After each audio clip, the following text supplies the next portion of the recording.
How to deposit funds into Betano. If you want to deposit funds into Betano, it is very simple for us to do so. What we have to do is, first of all, open up our browser and go to betano.com or .co.uk depending upon your respective region. After you log into your Betano account, from the top of the screen, right there you can see the white text that says deposit. So just go to this option that says deposit, as you can find there, and when you click the deposit button, you're going to be taken to this page. So here you can choose the deposit, right? So you can go ahead and then first of all make sure your identity is verified and your address is also verified, and once done you'll be able to deposit the money into your Betano account.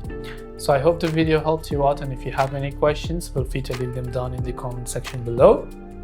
As always, thank you very much for watching till the end of the tutorial, and see you soon in the next video.